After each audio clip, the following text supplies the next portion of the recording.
दहेज ये एक ऐसा शब्द है ना। हम सबने सुना है शादियों में, किस्से कहानियों में। लेकिन क्या हमने कभी सोचा है कि कानून की नज़र में इसका असली मतलब क्या है? आज हम इसी की तह तक जाएंगे। हम बात करेंगे दहेज प्रतिषेध अधिनियम 1961 की। एक ऐसा कानून जिसे समाज में बहुत गहरी पैठ बना चुकी एक प्रथा से निपटने के लिए बनाया गया था।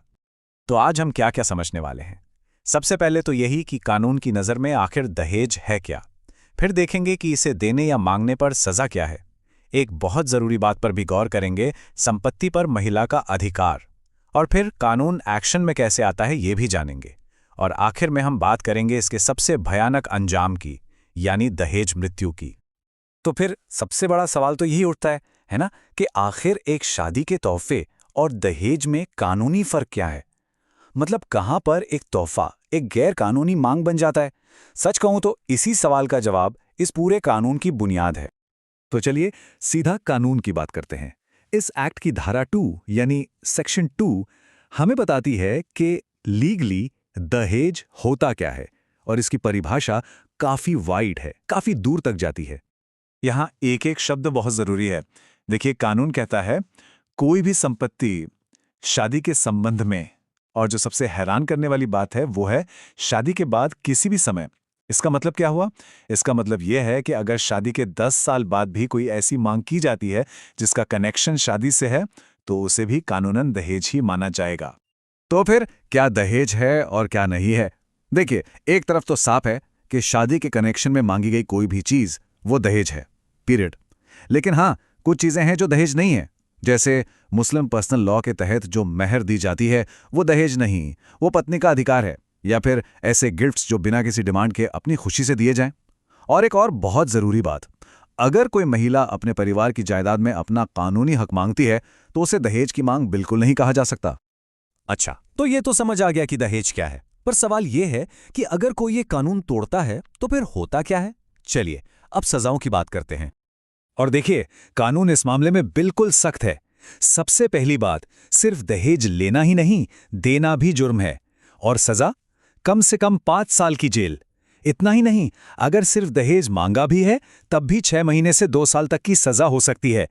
और एक और चीज, अगर कोई शादी के विज्ञापन में, मतलब मैट्रिमोनियल एड में, अपनी प्रॉपर्टी का दिखावा करके रिश्ता ढूंढ रहा है तो वो भी एक अपराध है। ये कानून सिर्फ सजा देने के लिए नहीं है, ये महिलाओं को अधिकार देने के लिए भी है। और यहीं पर आता है इसका सेक्शन 6। ये एक बहुत ही पावरफुल प्रोविजन है। इसका एक सीधा सा मतलब है, दहेज के नाम पर जो कुछ भी दिया जाता है उस पर कानूनी हक सिर्फ और सिर्फ दुल्हन का है, किसी और का नहीं। और कानून ये नहीं कहता कि सौंप देना चाहिए, नहीं, ये एक कानूनी जिम्मेदारी है। अगर दहेज का सामान दुल्हन के अलावा किसी और के पास है, मान लीजिए कि उसके इन-लॉज के पास, तो उन्हें 3 महीने के अंदर अंदर वो सारा सामान उसे ट्रांसफर करना ही होगा। ये लीगली बाइंडिंग है। और अगर वो ऐसा नहीं करते तो ये खुद में एक अलग जुर्म बन जाता है। तो ये सिर्फ सामान की बात नहीं है, ये एक महिला को फाइनेंशियल सिक्योरिटी देने की बात है। और ये कानून सबसे बुरे हालात के लिए भी तैयार है। सोचिए, अगर शादी के 7 साल के अंदर किसी महिला की अननेचुरल डेथ हो जाती है तो कानून ये साफ करता है कि उसकी प्रॉपर्टी उसके ससुराल वालों को नहीं मिलेगी। वो संपत्ति या तो उसके बच्चों को मिलेगी, या अगर बच्चे नहीं हैं तो सीधा उसके माता पिता के पास वापस जाएगी। ये एक बहुत बड़ा सेफ्टी नेट है। और यहीं से हम दहेज मृत्यु जैसे गंभीर मुद्दे पर पहुंचते हैं। तो ठीक है, कानून तो काफी मजबूत लगता है कागज पर, लेकिन असल में ये काम कैसे करता है? मतलब जब कोई केस आता है तो लीगल मशीनरी चलती कैसे है? चलिए अब इसके प्रोसीजर को समझते हैं। देखिए, इस जुर्म को कितना सीरियस माना जाता है ये इन 3 शब्दों से पता चलता है। पहला, ये कॉग्निजेबल है। आसान भाषा में कहें तो पुलिस बिना वारंट के अरेस्ट कर सकती है। दूसरा, ये नॉन बेलेबल है, मतलब जमानत मिलना कोई हक नहीं है, ये पूरी तरह से कोर्ट पर निर्भर करता है। और तीसरा, ये नॉन कंपाउंडेबल है, यानी एक बार केस फाइल हो गया तो आपस में समझौता करके केस वापस नहीं लिया जा सकता।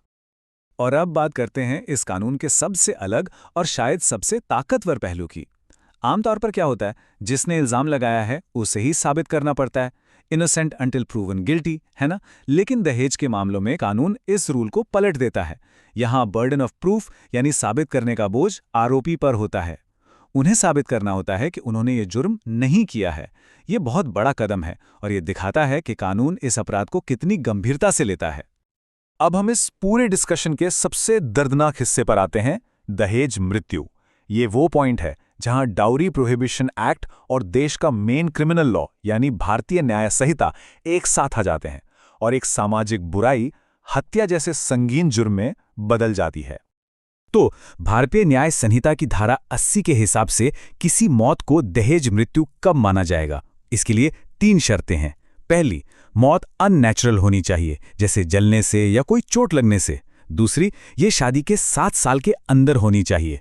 और तीसरी और सबसे अहम शर्त ये साबित होना चाहिए कि मौत से ठीक पहले उस महिला को दहेज के लिए तंग किया जा रहा था, उसके साथ क्रूरता हो रही थी।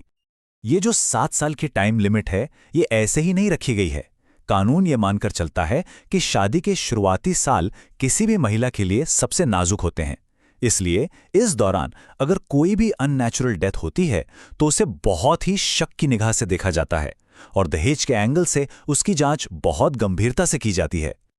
लेकिन यहीं पर एक लीगल कंफ्यूजन पैदा होता है। कानून में लिखा है मौत से ठीक पहले हरासमेंट होना चाहिए। अब इसका क्या मतलब है? ठीक पहले मतलब कितने पहले? कुछ घंटे, कुछ दिन? ये एक छोटा सा फ्रेज है, लेकिन इस पर अदालतों में सालों तक बहस हुई है।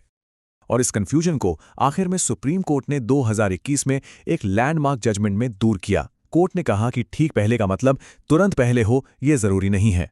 कोर्ट ने एक बहुत जरूरी टर्म दिया, प्रॉक्सिमेट एंड लाइव लिंक, मतलब क्रूरता और मौत के बीच एक करीबी और जिंदा कनेक्शन होना चाहिए।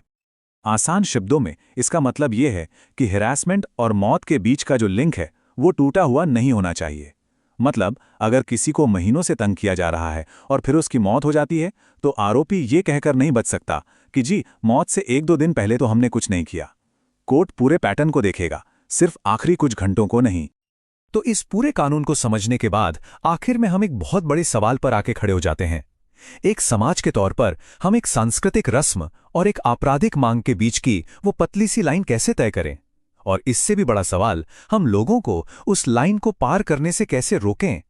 और शायद इस सवाल का जवाब सिर्फ कानून की किताबों में नहीं, हम सबकी सोच में है।